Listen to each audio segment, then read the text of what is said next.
Hello, it's your girl Truck and Beauty coming to you with another video.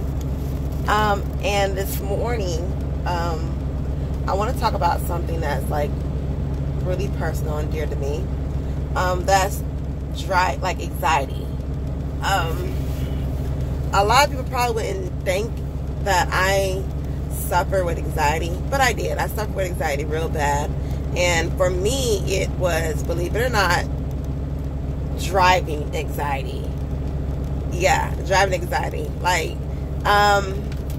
true story, when I was in college, I was petrified to go anywhere. I was scared to go to the cities. I have friends from the cities, but I wasn't going because I was scared of driving in traffic. I didn't mind riding with someone, but I mean, I don't really ride with people that often to different places. But Atlanta, I wasn't going. Savannah, I wasn't going. I just didn't go into cities because I was scared of the traffic. And I kid you not, for spring break, my friends went to go to Miami for spring break, and I told them I was not going. And I thought about it one day, like how many wonderful things I missed out on just because I was afraid. It would give me panic attacks, like give me a paper bag, breathe deep, like it was real bad. I recall one time screaming in traffic, like literally. We were in Atlanta, and I was with one of my roommates after she had graduated. Well, after we both had graduated, actually. And we weren't in the city of Atlanta. I think we were in DeKalb, and we were going somewhere, and I drove, and I had been working on it.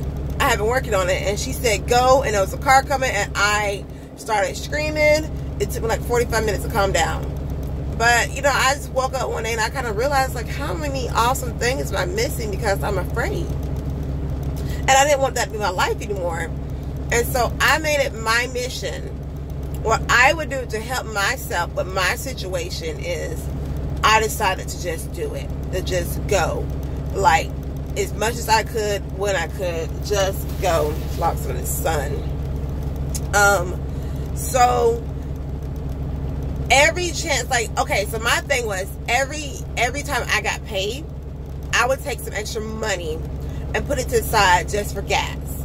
And what I would do is, I made it my mission. Okay, we're going to go to Savannah.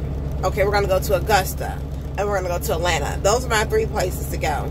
I never had any business in Atlanta or Augusta, so mostly it became Savannah. And I would just go down to Savannah. I would get up one day, and I would go down to Savannah, and then I would just go to the mall, walk around, have lunch, and then go back.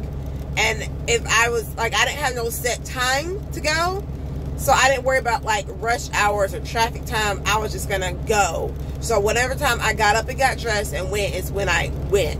And I kept doing that. And then I went to Augusta a few times. I had a cousin who went to school in Augusta, and I had someone I knew in Augusta, so I went to Augusta a couple times. I rode with a friend through Augusta. I just learned that one road was Washington Road, and everything's on Washington Road. But I'm like, okay, it's not that bad. Bobby Brown, whatever expressway it is, it's not that bad. But I really had a panic attack on that road one day. Someone was right down the road and blowing a horn at me, and it freaked me out. It completely freaked me out. Atlanta, I used to start going to hair shows in Atlanta. When I did cosmetology, that was the thing. Like, that was my only excuse to go to Atlanta. So I would go to Atlanta, I would go to the hair shows, and I would drive there. I would stay at the hotel, and I would walk back and forth to the hair shows. I didn't necessarily drive to the hair shows every day. I had my hotel close enough I could walk. But everything was pretty much a walking distance, but the drive there and the drive back was like a lot for me. And over time, you know, since doing it, I built up like, okay, it's not that bad. But just think, like, if I had not, like, made myself get over that, the grace of God that helped me through it, because I'm telling you, the times that, like, I was just, like, really, give me a brown paper bag. Somewhere, I was just sitting somewhere, like, frightened. But if I had not got over that, imagine, like, where would I be now? Like, I promise you I wouldn't be driving a big truck.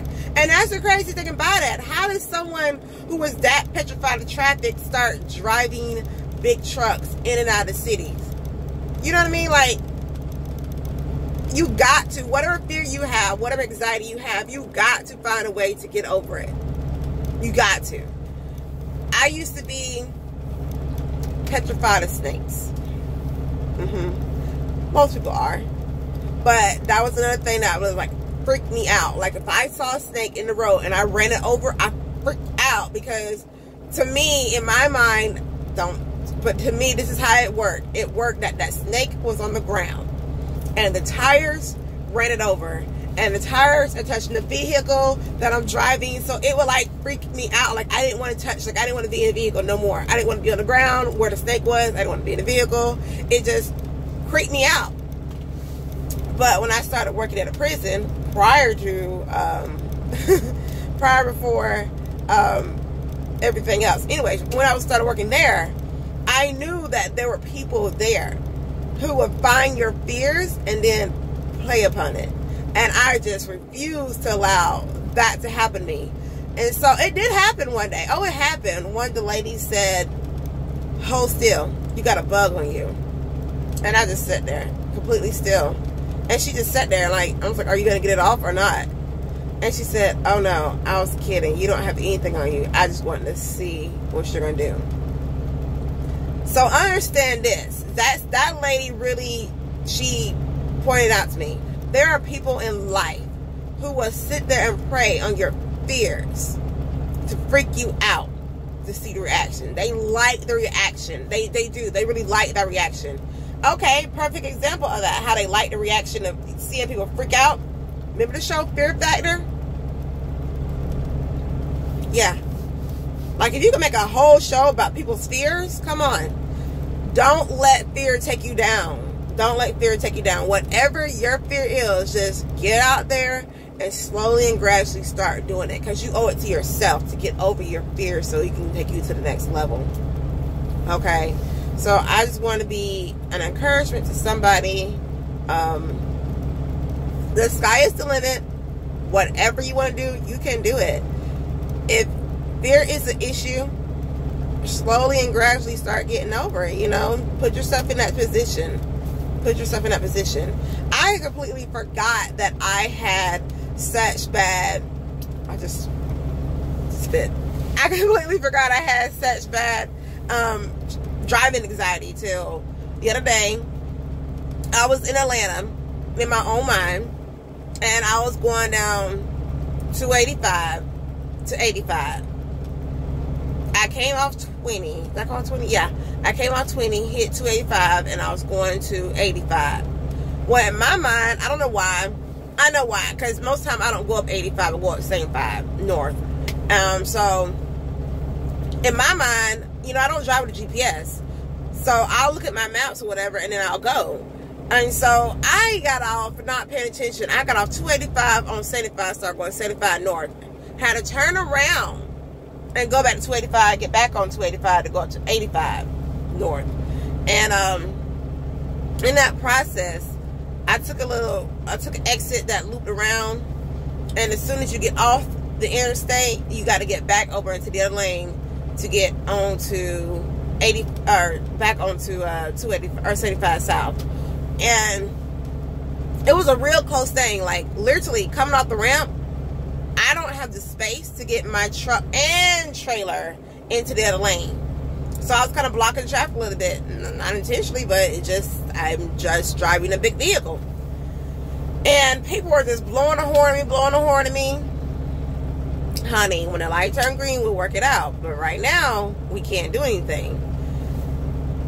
That, and if you ever driven in Atlanta, you know that sometimes they want to have their way. When I say they, I mean everyone in a vehicle want to have their way, and it's not the highway's way.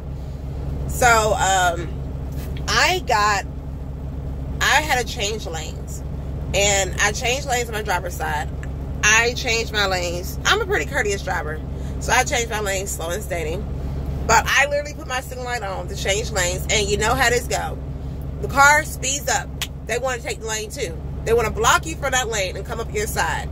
Oh, well, we shared that lane to that day. Like, literally, I'm moving over to the point I have my trailer in the lane already. My trailer, like, okay, nose goes first. So, like, it's a chain reaction. Nose first and then trailer. So, my trailer is in that lane, baby. It's mine. I'm not aggressive. I'm not going to push you out of the lane. But you're not going to push me out of the lane either. So, we shared that lane. We sure did. And we shared it all the way until they got in front of me. And they were riding our horn the whole way up.